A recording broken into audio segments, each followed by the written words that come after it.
You are listening to the Wealth Formula Podcast with Buck Joffrey. Get ready to change your life. Welcome back to the show, everyone. And as usual, today is Wednesday. This is the day when we talk to Zulfe Ali of Volatility. Zulfe, welcome back to the program. Great to be back, Buck. It has been an eventful week, but in the markets and everything like that. But we'll get to that in a minute. Before we talk about this, let's do what we normally do, which is to start off with sort of an analysis or a little feedback on the show of the week. I'm curious what your take was. This was on the hypernomics. I didn't quite know what to make of it completely. I mean, it does sound like a lot of math. It sounds like they developed a model that handles a lot of different variables at once. You throw in all this data, and it's got the ability to kind of, put together some sort of pattern recognition, and then those patterns can be used in a predictive way. Again, I think conceptually it sounds very sophisticated, probably really good for situations where there's a lot of data that's readily available that you can plug into the model.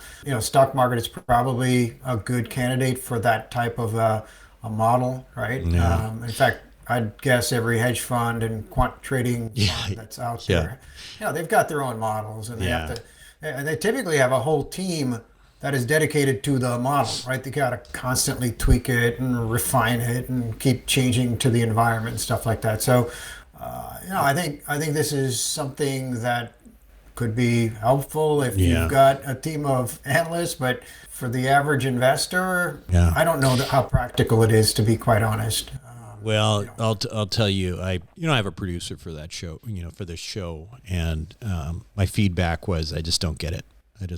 Because I was like, why am I interviewing? I mean, I hate to throw somebody under the bus who came on, but I'm like, what? I mean, why am I? And I always try to go into everything with an open mind, right? And I was like, why are you calling this, hypernomics? What the hell is hypernomics, right? I'm like, and 4D analysis is a bunch of bullshit. It's just another software program. And I'm basically out here talking about a software program. So I was I was a little irritated with my producer for that. And the example that he used where on the real estate where, there was some property, some guy wanted to sell it for like $60 million.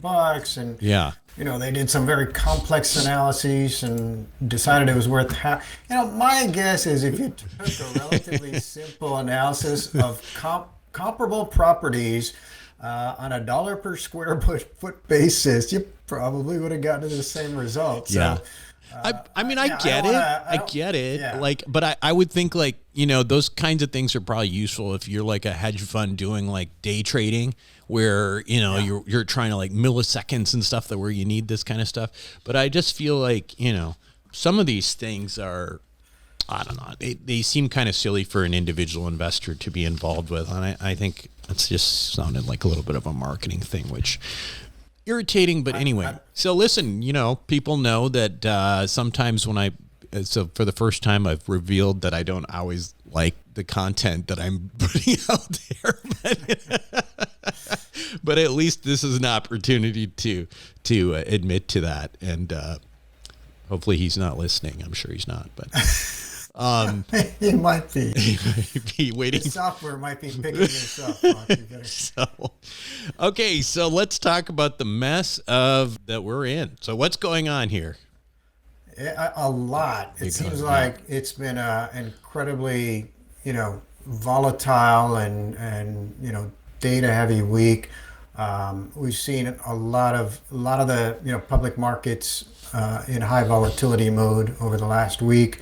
For example, the equity markets have traded down significantly. S&P is down like 4 to 5% over the last week. Nasdaq's down about 6% over the last week. If you compare it to their peak trading levels back in early July, you're talking almost double-digit declines. I would note that year to date, both of those indices, the S&P 500 and Nasdaq, are still up pretty substantially, about 10% up on the year. So even with this very kind of rapid sell-off, they're still in pretty strong positive territory for the year. The other thing to note was, we talked a little bit about on the last few podcasts that, there's a bit of rotation going on. So you saw the broader market performing well, while, some of the tech-heavy, mega cap stocks were trading off. Well, that did not hold over the last week. So the Russell 2000 also down 7 to 8% in just the last week. So really big, broad sell-off that happened. And as you would expect, the markets, the bond markets, have, kind of replied in kind, meaning bond prices have rallied, and that means that bond yields have gone down. Yeah, so, look at that. 10-year treasury under 4. When was the last time that happened? It's been about a year. It's been about a year since that happened. If you look at the 5-year, that's at about 3.7%. And that's been well over a year since we had those kind of levels. So when we had our podcast last week, we talked about the fact that the FOMC meetings, the Fed meetings were underway, and we were expecting the Fed to keep its rate unchanged at its current level, which is 5.3% for the Fed funds rate. And sure enough, Chairman Powell came out, kept them unchanged. He signaled that they're continuing to watch very closely, and he also signaled that there was probably a changing balance towards more of a likelihood that there will be a cut. Potentially in September. Didn't indicate a specific date, but I think the market in general assumed that we're talking about a 25 basis points reduction in September, and then additional 25 basis cuts following in November and December markets. Well, within a couple of days after that, there was a very kind of surprise unemployment data that came out, and unemployment basically spiked from 4.1% in June to 4.3% in July, and that's a pretty decent spike in a month, and it's on the back of 4 consecutive monthly rises in unemployment. And so you're seeing this consistent rise in unemployment, which was below 4%, 3-4 months back, and now you've got it increasing, and not only increasing, but accelerating in the month of July. Market was not expecting that. They were expecting, again, like a 4.1%. So that caught most of the market by surprise. And then there was some earlier data, economic data, that came out earlier in the week, last week. There was another economic report that showed that the job openings had decreased. We talked about this as well in the previous podcasts that we've been talking about. And then there was an ISM manufacturing survey, which again is showing a contraction, meaning that manufacturing activity for the month of July contracted versus June. And again, that was the 4th consecutive month of contraction. So all of a sudden, markets, we talked about the Goldilocks scenario, the soft landing. We have a slight slowdown in the economy, and then it kind of takes off nicely. The Fed cuts its rates, and we're on to a nice environment. Well, markets all of a sudden pricing in a higher percent chance that the economy is slowing more rapidly than expected, and we are potentially headed for a recession, as opposed to just a little bit of a slowdown and pause. And so that's kind of the real driver. There were some additional factors. There's a few companies that had reported pretty soft quarterly numbers, like Intel and Starbucks, that were pretty big disappointments on the quarter. Berkshire Hathaway, which is Warren Buffett's investment vehicle, they had a disclosure that they've sold off roughly half of their what's a very, very massive stake in Apple stock. Wow. I mean, that's a big one, right? Because Buffett's raising cash. That's a big one. Buffett's raising cash so that he has money to scoop things up is the idea there. That is something that Buffett has been so notoriously good at, is Right. waiting, knowing when to raise cash and knowing when the market's going to offer some really good opportunities. So he is definitely raising cash. I think somewhere I read that it was like he's got 100 billion plus of cash that he's now, got in the bank account, and he will deploy it when he sees the opportunity. And so he's out hunting for situations, maybe distress situations, what have you. But certainly, it's negative on the one side for maybe tech and banking sectors, because that's kind of where he's raised this money by selling those stocks. But on the flip side, he obviously sees some opportunity to deploy this somewhere else. So that can be positive. So that's the broader kind of economic and some of the stuff going on. There's some additional technical stuff that's happened, and it's probably a little bit more complex than we need to get into. But there's what's referred to as the yen carry trade. It's a pretty popular trade on Wall Street, where institutional investors, they borrow money in yen because there's an incredibly low interest rate at the Federal Bank of Japan. In fact, the rate is, I think, 0%. And so these investors do is they borrow money in yen, then they buy dollars with that and invest it in U.S. market. Right. So Bank of Japan also last week raised its rate surprisingly, and it's not a big high, but all of a sudden directionally they raised their rate to 0.25%. Wow, a big hike there. But it's a hawkish stance, and it's, I think, like only the second time in the last 15 plus years that they've raised their rate. So it was a big shock. It caused a lot of the lenders to demand more collateral from these investors. And so they've had to unwind a lot of these trades. And so there's some technical stuff going on there, where a lot of these investors have had to dump their shares in the market here in the U.S. So that they can raise the cash to go back and settle up their loans in Japan as well. So some of that stuff, I think, is probably pretty close to being done unwinding. We're seeing a bit of a rebound back in the market as of today. We got most of the stock indices are up 1% to 2% at this point as we're speaking. You see some of the riskier assets have bounced back. I think Bitcoin's up 4 or 5% today. Thank God. After being crushed for the last week or so. So, Yeah. a lot going on. I suspect, Buck, that we're in for a lot of volatility for the next multiple months. I think it's going to be, a lot of reactions and maybe overreactions to every kind of data print that comes out. So I think that's something in the publicly traded markets. If investors have a lot of, equity exposure, hold on tight, because I think there's going to be a lot of volatility, a lot of up and down and that sort of thing. So it's going to be it's interesting too, because you talk about the 10-year treasury being at 4.9%. We've talked about, like, this guest I had on the yield curve, the guy who came up with the idea of the inverted yield curve, Campbell Harvey.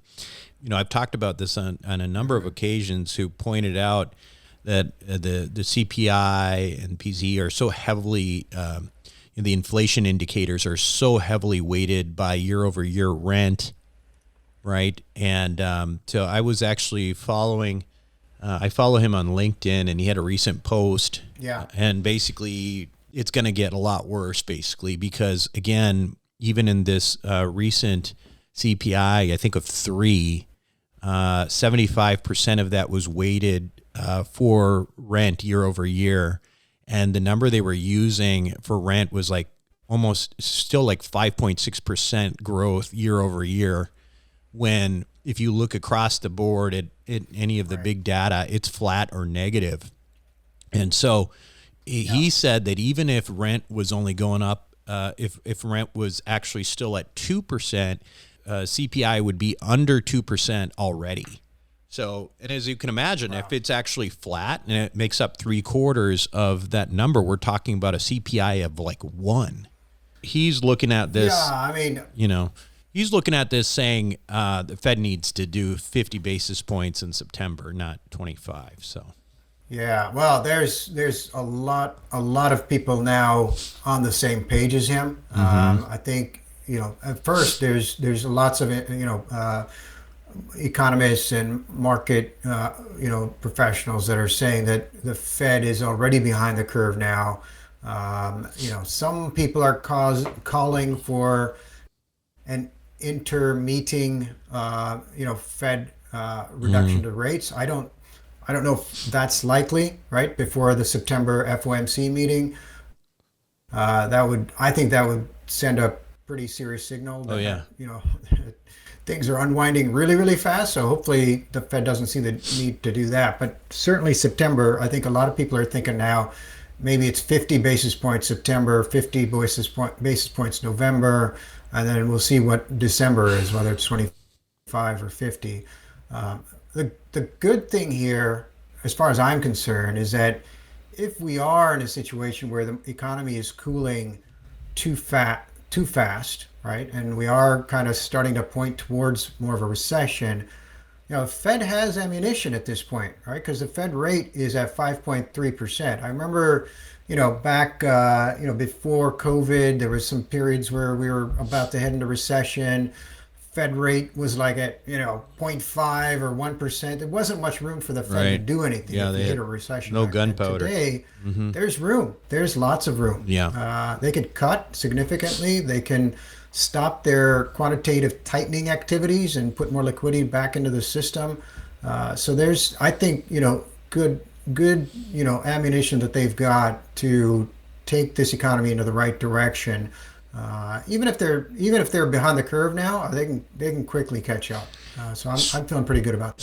So here's one of the things I want to talk about. So we always talk about a product or some kind of lesson, and I think today would be a good time for you to explain the correlation between the Fed rate and SOFR and the 10-year Treasury, and the reason that's important is we use SOFR in our big acquisitions of apartment buildings and so on and so forth.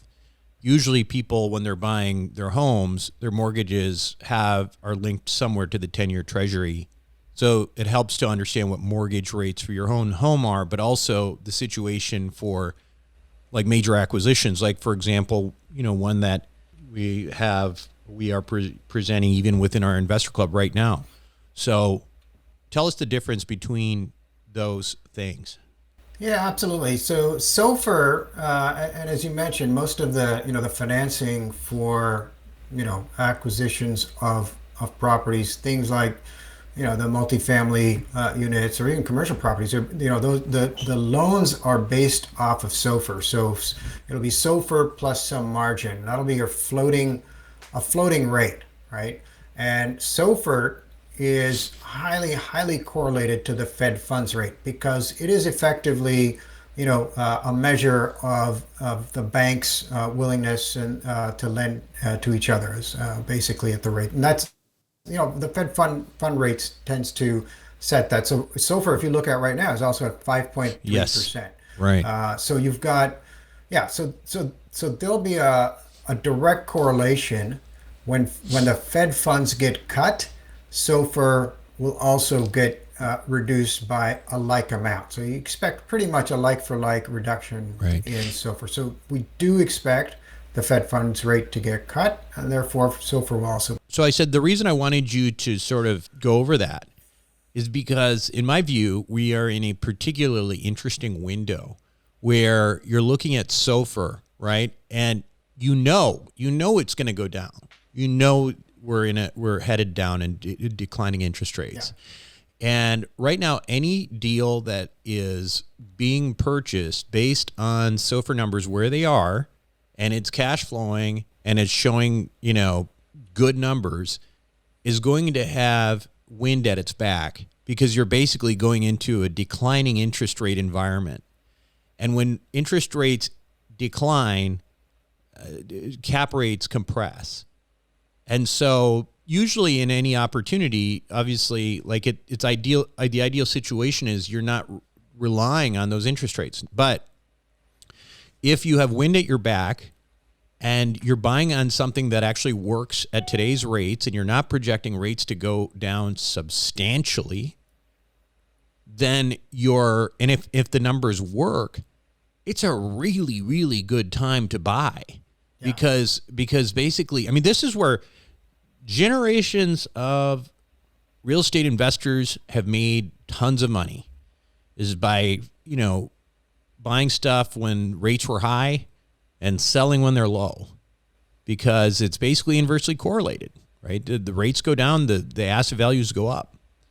And so I've been sort of blowing the alarm on that, because I think it's easy to get scared by the environment that we're in with all of this noise. You're seeing everything crash and talk about recession and all that. But when you're investing in something like that, you're not investing for what's happening over the course of the next 3 months. You're investing for what's going to ensue over the next 3 to 5 years. So I don't know if you have any comments on that. Yeah, I think, just to reiterate how, what we just talked about with respect to the direction of rates, right? So if we are in a situation where we're in a Goldilocks type of, soft landing, we're expecting the Fed to cut rates, the Fed rate about 75 basis points through the end of this year, and probably another 50 to 75 next year, right? Now, if we're actually in a situation where the Fed has waited too long and needs to actually overcorrect, now all of a sudden you've got a situation where the Fed is looking to cut rates maybe 100, 150 basis points this year, and who knows what next year. So I think you've got a situation where the range of possibilities is really kind of, a pretty, decent cycle of rate cuts, no matter which, which scenario plays out at this point. So, so to your point, you really do want to have exposure to real estate in this environment. It's just going to be an asset that does well. The other thing that happens in these situations is listen, you've mentioned this before. There is an enormous amount of money just sitting in bonds right now because the yield is good, right? Now bond prices are going to come down, and that money's got to go somewhere. Yeah, I mean, not just bonds, but remember the money market discussion. Right. So what's going to happen when the Fed starts cutting is money market rates go straight through the floor, right? They're also very, very directly correlated, because money markets are very short-term instruments, right? So they are very, very correlated to the Fed funds rate. And so you got this $6 to $7 trillion of cash just sitting in those money markets that will be redeployed as soon as these rates starts going down. People will no longer be earning 4.5%, 5% annual interest, and then it won't look attractive anymore. So I agree. There's going to be a lot of liquidity chasing the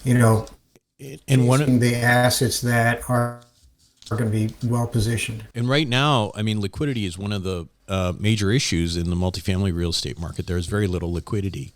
So I think that there's a potential here where you go from, not a lot of activity to froth pretty quickly.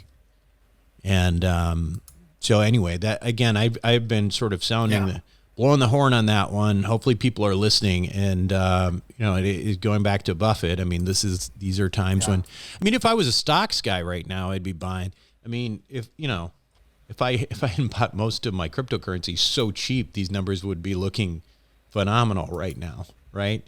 I still still looking at this.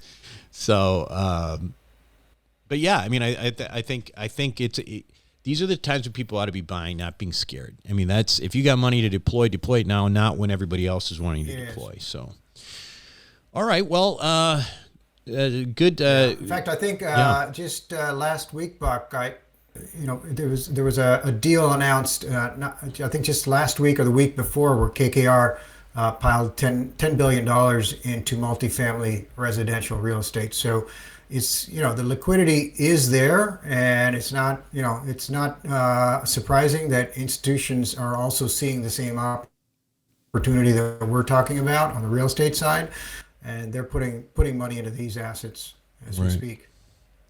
Good stuff. Well, I think that's a good conversation for this Wednesday. Thanks so much for joining. And of course, Zulfe is with Volatility Group, and if people are interested in having somebody manage their, I don't want to say it's not just sort of a manage your money kind of thing, but work with you and be your quarterback in your personal financial journey. I know things get complicated with it, get taxes and asset protection and estate planning, and then ultimately, working with somebody who is very competent and is very interested in alternative assets. Zulfe has Volatility Wealth that you can check out. Volatility is VELERITY wealth.com. It is basically for people like you who are, interested in alternatives, and also, professionals who are not necessarily ultra wealthy, but who make a decent living. It's a great family office type model for you. So check it out. Thank you so much for being on, and we'll see you next week. Thank you for listening to the Wealth Formula podcast. Visit us on the web at wealthformula.com. The information contained in this podcast are opinions, not fact. As always, consult your own financial team before making any investment. See you next time.